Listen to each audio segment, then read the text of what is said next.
ኢትዮጵያ በሕግ የበላይነት ምዘና ከ143 የዓለም ሀገራት 132ኛ ደረጃ ላይ ተቀመጠች። በኦሮሚያ የኦርቶዶክሳውያን ጭፍጨፋ ቀጥሏል። የመንግስት ሰራተኞችን በግዴታ የብልጽግና ፓርቲ አባል የማድረግ ተግባር በአስቸኳይ እንዲቆም ኢዜማ አሳሰበ። ጠቅላይ ሚኒስትር አብይ አህመድ የኢትዮጵያ ኢኮኖሚያዊ እድገት ለማወቅ አይን ጆሮና አፍንጫችሁን ተጠቀሙ ሲሉ መከሩ። ትግራይ የምንልከው በጀት በሙሉ ለወታደሮች ነው እየዋለ ያለው ዶክተር አብይ አህመድ። የኢትዮጵያ የወደብ ጥያቄና የቀይ ባህር የጸጥታ ጉዳይ ዘላቂ መፍትሄ ሊያገኝ የሚችለው ለዘመናት ሲደርስ የነበረውን የአፋር ህዝብ የፖለቲካና የኢኮኖሚ በደል በመፍታት ብቻ መሆኑን አንድ አዲስ ጥናት አመለከተ። እስከ መጨረሻው ድረስ አብራችሁ ተቆዩ። እነዚህና ሌሎች ያልተሰሙ መረጃዎችን በዝርዝር እናስደምጣችኋለን። የሚዲያችን ተደራሽነት እንዲበዛ ቪዲዮ ላይክ፣ ቻናሉ ሰብስክራይብ እና ሼር እንዲሁም ኮሜንት መስጫ ሳጥን ድል ለአማራ ፋኖ የሚል አስተያየት ያስቀምጣችሁ አብራችሁን ነው። እነሆ ወደ መረጃችን ገባን። ኢትዮጵያ በሕግ የበላይነት ምዘና ከ143 የዓለም ሀገራት 132ኛ ደረጃ ላይ ተቀመጠች። 34 የአፍሪካ ሀገራት መካከል ደግሞ ኢትዮጵያ 4 ሀገራትን ብቻ በመብለጥ 30ኛ ደረጃ አግኝታለች። ዓለም አቀፍ የፍትህ ፕሮጀክት በወጣው ሪፖርት በተያዘው የአውሮፓውያን ዓመት የኢትዮጵያ የሕግ የበላይነት ደረጃ ካለፈው ዓመት ጋር ሲነጻጸር በ2.4 በመቶ ቀንሷልም ብሏል። ዝቅተኛ ገቢ ካላቸው 16 ሀገራት መካከል ደግሞ ኢትዮጵያ 13ኛ ደረጃን ያገኘችው። በአገሪቱ ለ5 ተከታታይ ዓመታት ተቋማት እየተዳከሙ የሲቪክ ህዳሩ እየጠበበና የፖለቲካ ጣልቃ ገብነት እየጨመረ መሄዱንም ሪፖርቱ ጠቅሷል። ኢትዮጵያ በተለይ ሐሳብን በነጻነት በመግለጽ በመሰብሰብ ነጻነትና በሲቪክ ተሳትፎ መስኮች እጅግ ዝቅተኛውን ውጤት አስመዝግባለች። በሌላ መረጃ በኦሮሚያ የኦርቶዶክሳውያን ጭፍጨፋ ቀጥሏል። በገድለ ዮሐንስ የካናዳ ሀገረ ስብከት ለማንኛውም ሊቀ ጳጳስ ሲሰጥ በምስራቅ ጎጃም ሀገረ ስብከት በበጀት በመንፈሳዊ በዓል አከባበር ዞ ማህበራት ጉዳይ በኮሪደር ልማቱና በአባይ በህዳሴው ግድብ መጠናቀቅ ላይ አጀንዳ ይዞ ሲነጋገር የከረመው የኢትዮጵያ ቅዱስ ሲኖዶስ ስብሰባውን ጨርሶ ትናንት መግለጫ በሰጠ ማግስት አብይ አህመድም ቀይ ባህር እዘምታለው ወደብም አሰብንም አመጣለው ባለማግስት በኦሮሚያ ክልል በምስራቅ አርሲ ዞን በሽርካ ወረዳ በትናንትናው ዕለት ሰኞ ጥቅምት 18 2018 ዓ.ም ምሽት 4 ሰዓት አካባቢ በየቦታው ዘንባባ አርሴማ በሚባል ስፍራ ላይ ኦርቶዶክሳውያን በአሰቃቂ ሁኔታ መገደላቸውና ሌሎች ደግሞ ታግተው መወሰዳቸውን ተናግረዋል። ሰሞኑን በደብረ ወገግ አሰቦት ቅድስት ሥላሴ ገዳም ገሚሱን አርደው ገሚሱን አግተው በሚሊዮን የሚቆጠር ብር እየጠየቁ መሆናቸው የተነገረ ሲሆን የአቡነ ሳዊሮስ ቤተ ክህነት የመንግስታቸውን ገጽታ ስለሚያበላሽ ዜናው እንዳይነገር ጫና ሲፈጠር እንደነበረም ተሰምቷል።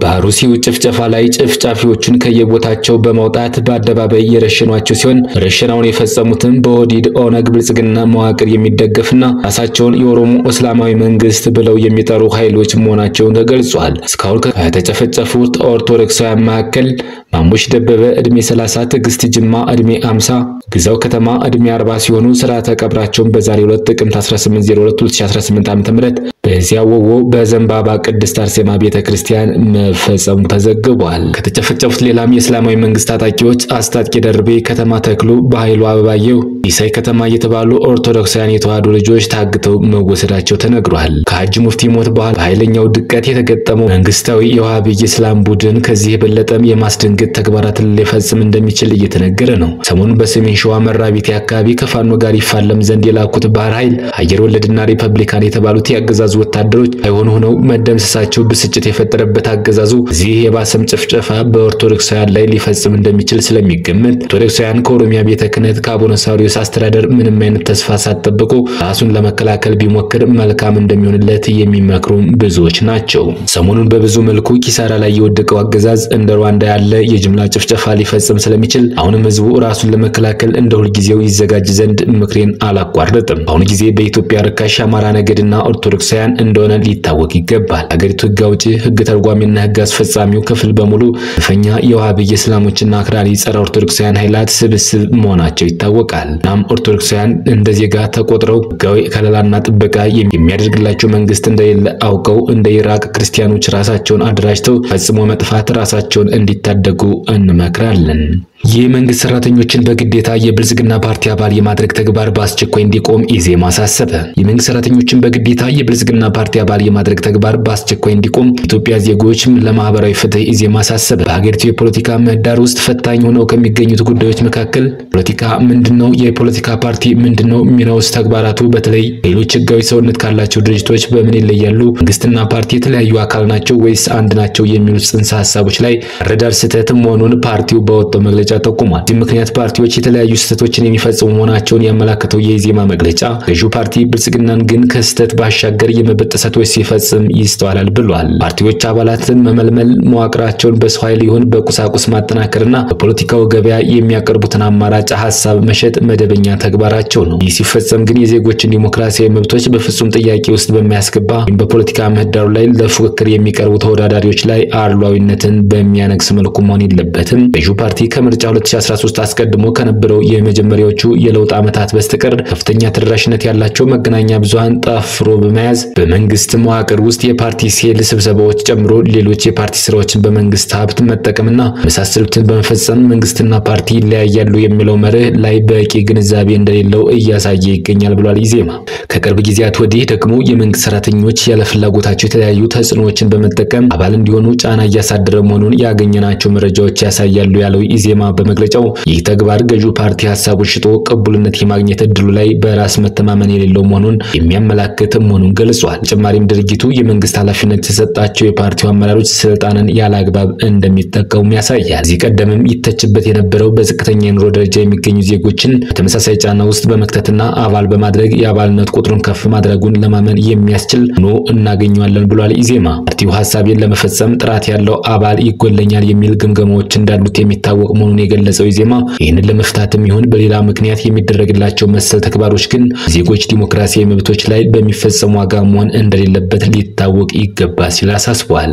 የበለጠ የሚያጠናክር ሲሆን በተጨማሪም ፓርቲው በተደጋጋሚ ገዛለታለው የሚለውን የሀገሪቱ ህገ መንግስቱን ሌሎች ሀገሮችን የተቀበለቻቸውን ዓለም አቀፍና አህጉር አቀፍ ድንጋጌዎችን መጨፍለቁም ለህግ የበላይነት ያለው ምልከታ ውስጥ የሚከተው መሆኑን ኢዜማ ገልጿል። እዚህም ከህገ መንግስቱ አንቀጽ 31፣ 29ና 25ን በማስረጃነት ጠቅሶ ብልጽግናን ወቅሷል። መሆኑም የመገናኛ ብዙሃን ተቋማት ጉዳዩን ለማህበረሰቡ እንዲያጋልጡ የኢትዮጵያ ሰብአዊ መብት ኮሚሽንና ከሰብአዊ መብት ጋር በተያያዘ የሚሰሩ አካላት እንዲያወግዙት የህዝብ እንባ ጠባቂ ተቋም ይህንን የመብት ጥሰት ተመልክቶ በተመሳሳይ እንዲያወግዝ የሲቪክ ማህበራትም ዜጎች ከእንዲህ አይነት ጫና ራሳቸውን እንዴት እንደሚጠብቁ ግንዛቤ በመፍጠር መሰል ድርጊቶች የሚቆሙበትን ሁኔታ እንዲፈጥሩ ጥሪ አቅርበዋል። እንዲሁም ዜጎች ለእንዲህ አይነት ጫና በጋራ በመቆም ያለ ፍላጎታቸው የሚጫንባቸውን ሁሉን እንዲቃወሙ ጥሪ እናቀርባለን ብሏል። ገዢው ብልጽግና ፓርቲ ሀገርና ዘላቂ የህዝብ ጥቅም ከጊዜም የስልጣን ፍላጎት በላይ መሆናቸውን በመገንዘብ መንግስታዊ መዋቅሩን ለፓርቲ ጥቅም የመዋል ተግባራትን በአስቸኳይ እንዲያቆም እናሳስባለን ያለው ኢዜማ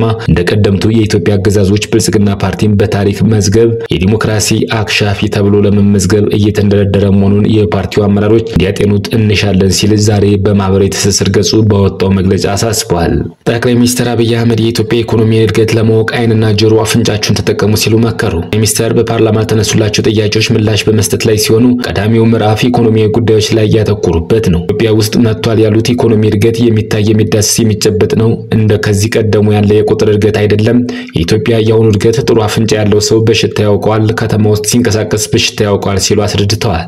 ኢኮኖሚያዊ እድገቱን ከሶስት የሰውነት ክፍሎች ጋር ያዛመዱ ማብራራታቸውን የቀጠሉት አብይ ጥሩ አይን ያለው ሰው በማየት ብቻ የኢትዮጵያን እድገት ሊገነዘብ ይችላል፣ ጥሩ ጆሮ ያለውም ሰው በመስማት በማዳመጥ አገናዝቦ ሊያዩ ይችላል በማለት መንግስታቸው ላይ የሚነሱ ኢኮኖሚያዊ ትችቶችን ተከላክለዋል። ኢትዮጵያ እድገት ለመላው አፍሪካ ምሳሌ ተደርጎ የሚወሰድ ነው ያሉት ጠቅላይ ሚኒስትር ይህ ምንም የሚያጠራጥር ጉዳይ ስላልሆነ ወይናችሁን ጆሮአችሁን አልያም አፍንጫችሁን መጠቀም ነው ሲሉ ተደምጠዋል። ጠቅላይ ሚኒስትር አብይ ኢኮኖሚ ጉዳዮች በተመለከተ በሰጡት ማብራሪያ ያለፈው በጀት ዓመት ኢትዮጵያ በታሪኳ ከፍተኛ ገቢ ያገኘችበት ነው ብለዋል። ምሳሌ ሲጠቅሱም ከሸቀጦች ውጭ ንግድ 8.3 ቢሊዮን ዶላር መገኘቱን፣ ከሪሚታንስ 7.4 ቢሊዮን ብር ገቢ መገኘቱንና ገቢ ምርቶችን በሀገር ውስጥ መተካትም በቢሊዮን ዶላር ማዳን ተችሏል ሲሉ ገልጸዋል።